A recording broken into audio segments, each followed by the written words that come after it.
Eu tinha 3 anos de idade quando meu pai se separou da minha mãe e ficou morando só eu, minha mãe e meu irmão. A gente sempre foi muito simples, sabe? Aí beleza, o tempo foi passando, a gente foi crescendo e minha mãe começou a namorar um amigo do meu tio. E o namorado da minha mãe, sempre muito gente fina, tal, sempre ia pra lá e eles ficavam bebendo o final de semana inteiro. E eles tinham um amigo em comum. E esses amigos, eles bebiam demais, era envolvido com gente errada. Toda vez que bebia, a gente lembra que ele batia na mulher dele, meu padrasto protegia a gente. Sempre era isso, sabe? Sempre.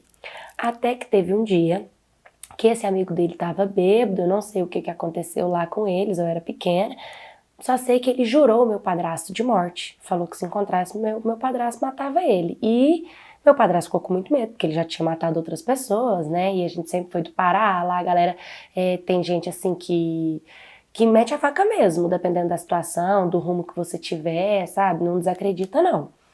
Aí o meu padrasto ficou com medo, chamou minha mãe pra fugir, perguntou se ela tinha coragem de largar tudo e ir embora com ele. E minha mãe falou, tem, catou eu e meu irmão e fomos embora dali. E fomos para uma cidade um pouco maior, um pouco mais evoluída. E beleza, ali ficamos. A nossa casa, por mais que era uma cidade mais evoluída, era mais simples, né? No meu quarto mesmo não tinha porta, a gente gostava de dormir em rede. E eram 2 cômodos, um quarto meu e um quarto da minha mãe. O meu avô, com o passar do tempo, começou a dar muito problema de audição. E lá na cidade que ele morava não tinha o tratamento. Então ele teve que vir para a nossa cidade para poder ir no médico. Eu lembro a primeira vez que ele veio. E aí ele veio, minha mãe levou ele no médico, ficou eu, meu padrasto e meu irmão. Dali em diante, todo final do mês o meu avô tinha que vir para cá. E ele dormia numa rede na sala. Até que um dia, eu tinha mais ou menos uns 10 anos de idade, eu senti uma presença perto de mim. E quando eu vi, era o meu avô. E ele tava com a mão dentro de mim, com 2 dedos, sabe? E eu tava muito agoniada, sentindo dor, eu comecei a resmungar chorando e ele mandou eu ficar calada, fez assim pra mim e ainda chegou no meu ouvido e falou, se você falar alguma coisa, eu mato a sua mãe. E igual eu falei, era uma criança, a gente sabe que essas coisas não são brincadeiras, sabe? Então eu fiquei com muito medo. E no outro dia eu já acordei completamente diferente com meu avô, já não era mais a mesma pessoa. E isso foi continuando. Teve um dia que ele chegou na rede e eu acordei, ele estava passando as partes dele, ele estava eretro, passando a parte dele na minha cara, ele me apalpava, ele pegava nas minhas partes, ele me pressionava contra a parede, sabe? E eu sofria muito, eu tinha muita raiva dele. Minha mãe, ela não entendia o porquê desse tratamento, né? Ela acreditava que era o começo ali da minha pré-adolescência e vivia falando para eu tratar ele melhor porque ele era o meu avô. E eu não aguentava mais passar por aquela situação. Eu passei praticamente 1 ano da minha vida, até os meus 11 anos. Quando eu cheguei nos meus 11 anos, eu já estava muito cansada disso. Meu avô, né, continuou vindo fazer o tratamento dele, ele sempre teve que fazer, teve que ir para Belém para fazer cirurgia e tudo.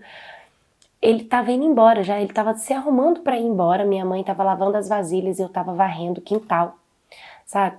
E eu lembro que eu tava varrendo o quintal e eu queria muito falar, eu não sabia como, e aí minha mãe pegou a vassoura da minha mão para varrer o quintal e eu olhei pra cara dela e comecei a chorar. E eu chorava tanto, tanto, tanto que eu perdi a minha voz. E minha mãe não entendia por quê. E eu tentava falar, sabe? Eu não conseguia.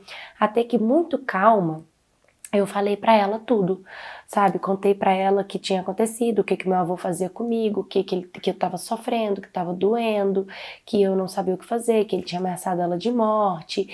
E a minha mãe ficou perplexa com aquela situação. Ela começou a chorar, ela ficou sem chão junto comigo, ela me abraçou, sabe?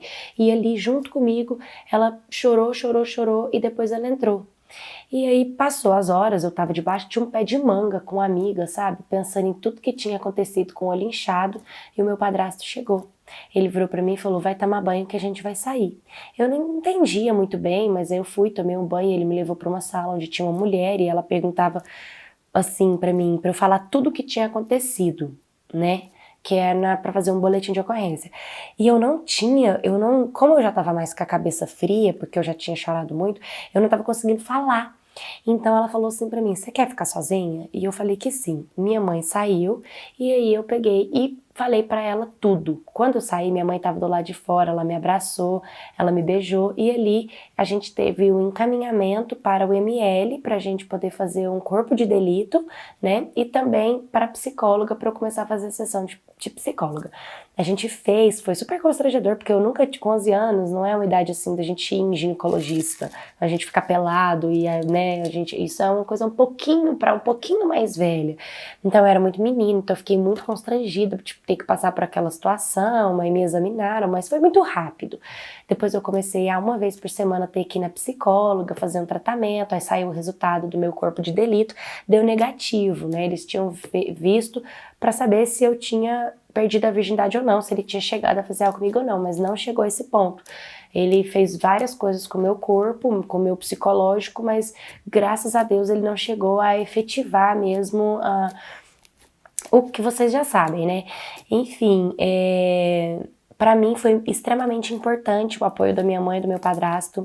Eles fizeram de tudo para me ajudar, para me apoiar. O meu avô nunca mais veio na minha casa. Minha mãe cortou os laços com ele total, nunca mais falou com ele.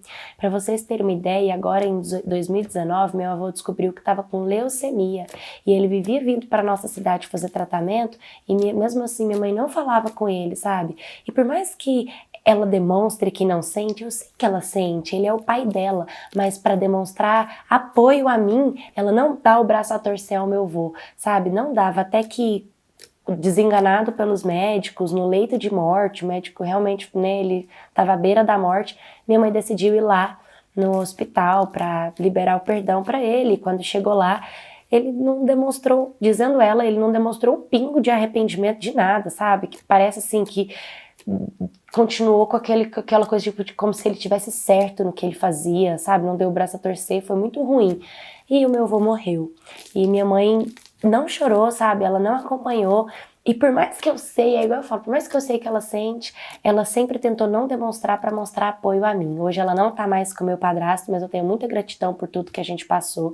Tenho minha mãe como uma amiga, assim, maravilhosa, um exemplo. Admiro muito a mulher que ela é e sempre conto a atitude que a minha mãe teve para fazer, incentivar outras mães terem uma atitude parecida ou igual para defender um filho. Oi, My Cats, tudo bem com vocês? Gente, eu achei essa história muito legal pelo fato da mãe ter tido uma atitude fera, maneira, o padrasto também, terem apoiado, terem ido, sabe, levado lá na delegacia.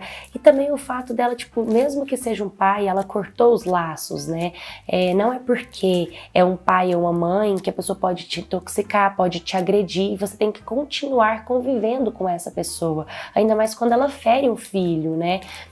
Então eu achei assim, muito honesto, uma mãe muito fiel ao filho, assim. Eu com a mãe dessa, eu lendo essa história, parece que eu posso enfrentar um mundo que eu sei que ela vai estar do meu lado. Então é incentivador, é admirador. Parabéns para essa mãe, que essa história sirva de exemplo para muitas mães que preferem defender um homem do que defender um filho.